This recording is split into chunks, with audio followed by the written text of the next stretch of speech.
It's Random Thoughts again. This is the last video I'm going to do about the contents in the book, The Vocabulary of the Ngutuk Lekop by Ludwig Graf. This is a book published in 1854, and it's a book about the Kwafi people. So this is the last video I'm going to do about that book. I might mention it in other videos, but yeah, I don't see myself doing another video that is specifically about the book. Now, in this video, I'm going to talk about tribes that Kraft mentions in the book, besides the Kwafi, of course. And some of these tribes are tribes that we've never heard of. Personally, I've never heard of them, or I heard of them the first time in this book. And I suspect most people who are watching have not heard of these tribes, especially, and I'm speaking about Kenyans here. Of course, if you are not Kenyan, then of course you've not, but I'm speaking about Kenyans who are watching. And the funny thing is, you are likely a descendant of some of these tribes that we don't hear of, but some of us don't even know.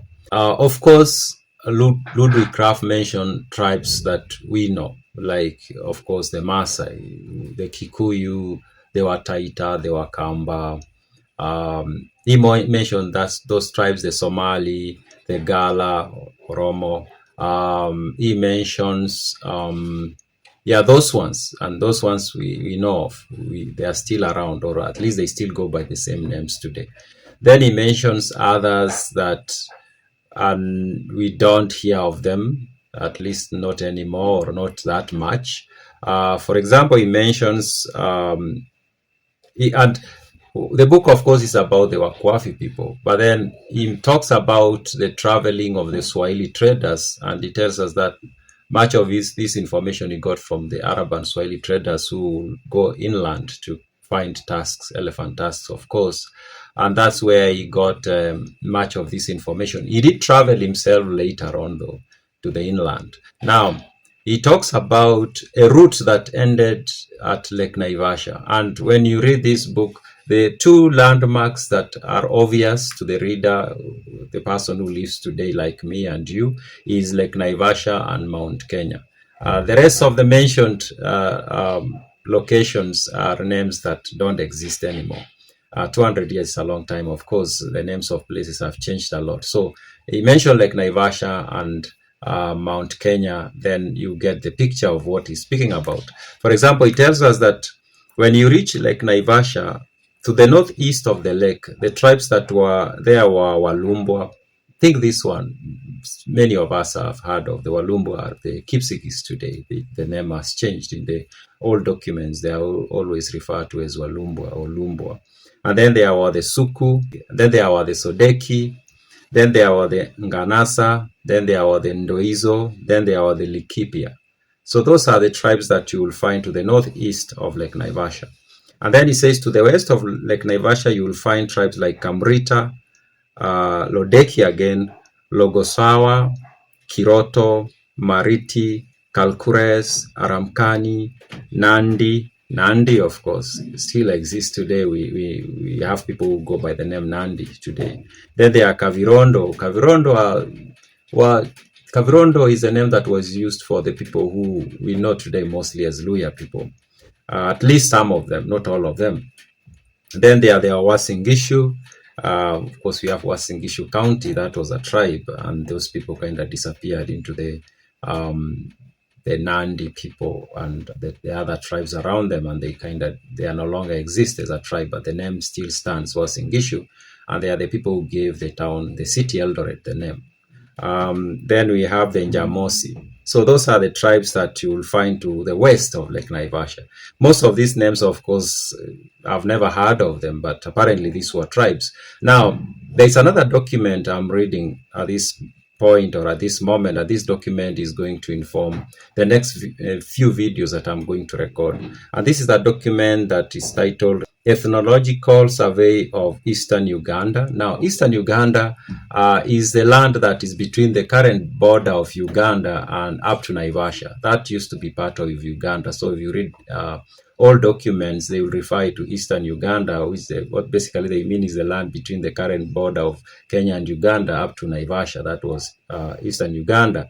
Now, this document is written by one William Hobley. He was a colonial administrator who worked mostly in that part of the colonial territory.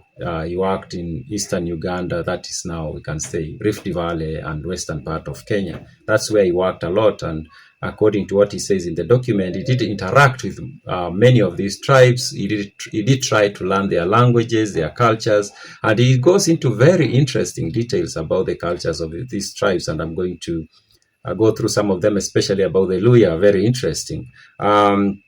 So some of the tribes he mentions, this is William Hobley, are the Awarimi, Awaware. Apparently the Awaware was a tribe that was closely related to Awakisi, the Abagusi, but then they kind of like maybe disappeared into the Luo culture and Luo nation. Then there are the Elgumi or Wamia, kind of like maybe they were in the middle between what you call today the Luya and maybe the Kalenjin tribes, something like that. That's what I got by reading that document. Although I might be wrong on that, I'm still reading the document and I might have to read it a few times so that I don't get some facts wrong.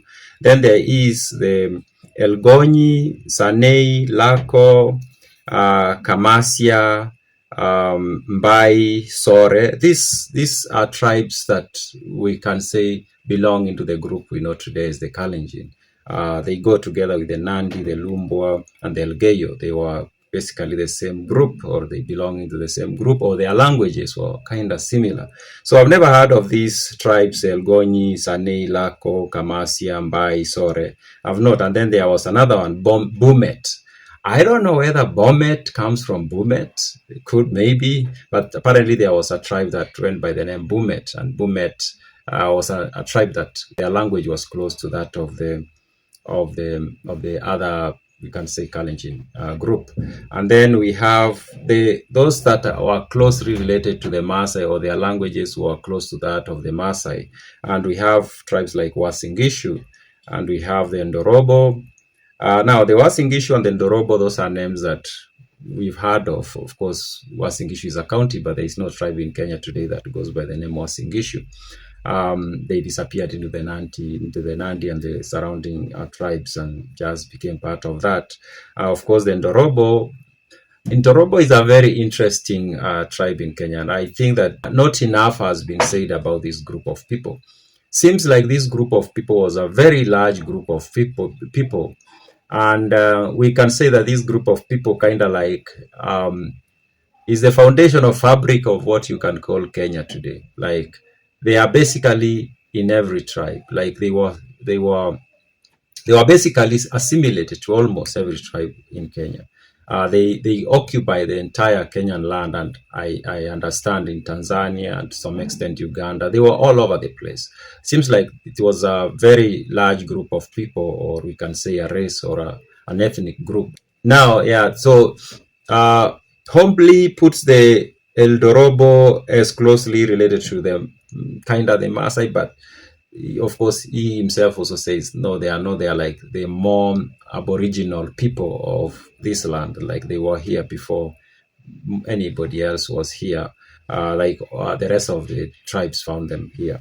And there is another one that he mentioned that is called Segeli of Olinyao. Now, that's a tribe that we've not heard of. So there are so many of these tribes that are mentioned in these documents that the average Kenyan today has never heard of. But apparently in the 19th century, early 20th century, these tribes used to be recorded. They used to be present. They used to have their own languages. So some of these tribes, I think, their names changed. For example, a good example is the Lumbwa, of course. We have today the Kalenjin. Another good example, although I don't, because I've done a video about this, is the Mijikenda. And I say the Mijikenda is a created kind of like tribe. But the Federation of Mijikenda was not created in the 1940s, and I know some people have pointed this out in the video that I recorded, and I agree with them. The Federation itself was not created in 1940s. What was created in 1940s was the name Mijikenda. Same case to Kalenjin. I say that the name Kalenjin was created in 1940s, but the Federation of the people who speak the languages that are almost the same as Kalenjin, it has been there for long, and we can assume that these people have always interacted, and most likely they are related, especially the Nandi and the Kipsigis. We can so easily say that those two groups of people are very closely related. Now, I was talking about the Mijikenda. They used to be called the Wanyika. So the Wanyika are still here, but they go by a different name. So that's what I was trying to say, that some of these tribes still exist, but they no longer go by the names that they used to go by in the past. That's one part. And then there is this other group of these tribes we've never heard of that just got assimilated into the neighboring bigger, larger groups. Wasingish is a good example for that. They no longer exist as a tribe. They no longer even exist by a different name. What happened to them is that either through war or just through trade and interaction, they just adopted the lifestyle of the neighboring tribes and they became part of that. Yeah, so there are many tribes that are mentioned in documents that written in the 19th century, mostly 19th century, and early 20th century that are mentioned in those documents, but those tribes, we no longer talk about them today. They are no longer mentioned anywhere.